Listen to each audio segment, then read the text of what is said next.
જય માતાજી, કેમ છો બધા? તમારા બધાનું સ્વાગત છે મારી ચેનલમાં। આજે આપણે ગણપતિ ભગવાનના મનપસંદ એવા મોદક બનાવીશું, તો ચાલો બનાવવાનું શરૂ કરીએ। ખાવામાં ખૂબ જ સ્વાદિષ્ટ એવા મોદક આપણે આજે માત્ર 2 ચમચી ઘીથી જ બનાવશું। વધારે મહેનતની પણ જરૂર નહીં પડે અને બનાવવામાં પણ એકદમ સરળ છે। ચાસણી બનાવવાની પણ જરૂર નથી અને વધારે પકાવવાની પણ જરૂર નથી। થોડી જ સામગ્રીથી આપણા મોદક બનીને તૈયાર થઈ જશે। મોદક બનાવવા માટે આપણે 1 વાટકી ઝીણો રવો લેવાનો છે અને 1 વાટકી નાળિયેરનું ખમણ, 1 વાટકી દૂધ લેવાનું છે।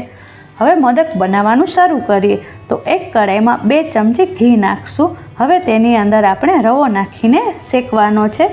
રવો થોડો ફૂલી ન જાય ત્યાં સુધી શેકવાનો છે। તમે જોઈ શકો છો કે રવો થોડો એવો શેકાઈ ગયો છે। હવે આપણે કઢાઈની અંદર 1 વાટકી નાળિયેરનું ખમણ નાખીશું। નાળિયેરનું ખમણ નાખીને 1 મિનિટ સુધી ગેસની ફ્લેમ ધીમી રાખીને શેકશું। વધારે નાળિયેરને નથી શેકવાનું। જો તમારી પાસે નાળિયેરનું ખમણ અવેલેબલ ન હોય તો તમે લીલા નાળિયેરનો પણ ઉપયોગ કરી શકો છો। તેને ખમણીની મદદથી ખમણીને થોડીવાર કઢાઈમાં દૂધ ન બળે ત્યાં સુધી શેકી લેવાનો છે।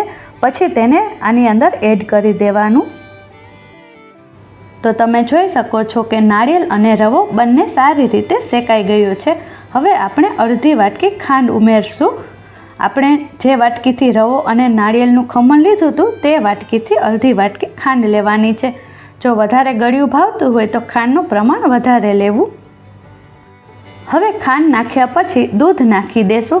દૂધ નાખ્યા બાદ મિશ્રણને સતત હલાવતા રહેશું જેથી તળિયે ચોટે નહીં। આપણે વધારે દૂધનો ઉપયોગ નથી કરવાનો, માત્ર રવો થોડો એવો સોફ્ટ થઈ જાય એટલું જ દૂધ ઉમેરશું। આપણે જે રવાનો શીરો બનાવીએ તે રીતે નથી બનાવવાનું। તો તમે જોઈ શકો છો કે રવો થોડો એવો સોફ્ટ થઈ ગયો છે। જ્યાં સુધી બધું મિશ્રણ ભેગું ન થઈ જાય ત્યાં સુધી હલાવતા રહેવાનું છે। હવે અડધો એલચીનો પાવડર એડ કરી દઈશું।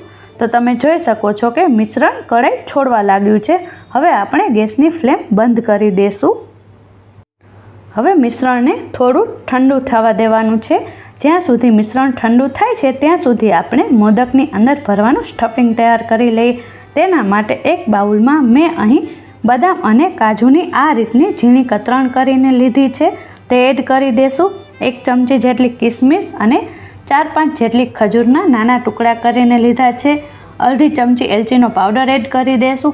હવે બધી વસ્તુને હાથની મદદથી મિક્સ કરી લેશું। તમે મોદકને સ્ટફિંગ વગર પણ તૈયાર કરી શકો છો, તે પણ ખૂબ જ સ્વાદિષ્ટ લાગશે। અથવા કોઈ પણ ડ્રાયફ્રૂટ લઈને તે પણ અંદર એડ કરી શકો છો અને ખજૂરની જગ્યાએ ગોળનો પણ ઉપયોગ કરી શકો છો। તો તમે જોઈ શકો છો કે સ્ટફિંગ સારી રીતે તૈયાર થઈ ગયું છે। હવે મોદક બનાવવાનું શરૂ કરીએ। આપણે જે રવા અને નાળિયેરનું મિશ્રણ બનાવીને રાખ્યું છે તે પણ ઠંડુ થઈ ગયું છે। તેને હવે હાથની મદદથી આ રીતે મસળીને આપણે જેમ લોટ બાંધીએ તે રીતે તૈયાર કરી લેશું। તો તમે જોઈ શકો છો કે બધું મિશ્રણ સારી રીતે ભેગું થઈ ગયું છે। હવે મોદકનું મોલ્ડ લઈને તેની અંદર પહેલાં રવાનું મિશ્રણ ભરશું। તેને સારી રીતે દબાવીને ભરશું જેથી મોદકનો શેપ ખૂબ જ સુંદર આવે।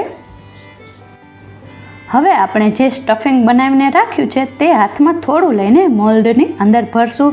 ઉપરથી ફરીવાર રવાનું મિશ્રણ ભરીને દબાવીને મોદક તૈયાર કરી લેશું। હવે હળવેથી મોલ્ડને ખોલી લેવું। તમે જોઈ શકો છો કે મોદક એકદમ પરફેક્ટ શેપમાં બનીને તૈયાર થઈ ગયું છે। હવે બીજા બધા મોદક આ જ રીતે તૈયાર કરી લેશું। અને જો તમારી પાસે મોલ્ડ અવેલેબલ ન હોય તો આ રીતે હાથની મદદથી પણ બનાવી શકો છો। તેના માટે હાથમાં થોડું મિશ્રણ લઈ તેમાં કચોળીની જેમ સ્ટફિંગ ભરી દેશું। હવે તેને આ રીતે મોદકનો શેપ આપીને 1 ચમચીની મદદથી બધી બાજુ ડિઝાઇન કરી દેશું। તો તમે જોઈ શકો છો કે મોલ્ડ વગરનો મોદક પણ બનીને તૈયાર થઈ ગયો છે। હવે મેં અહીં લાલ કલરનો ફૂડ કલર લીધો છે। હવે ચમચીની મદદથી આ રીતે મોદકમાં ડિઝાઇન કરી લેશું। આ સ્ટેપ એકદમ ઓપ્શનલ છે।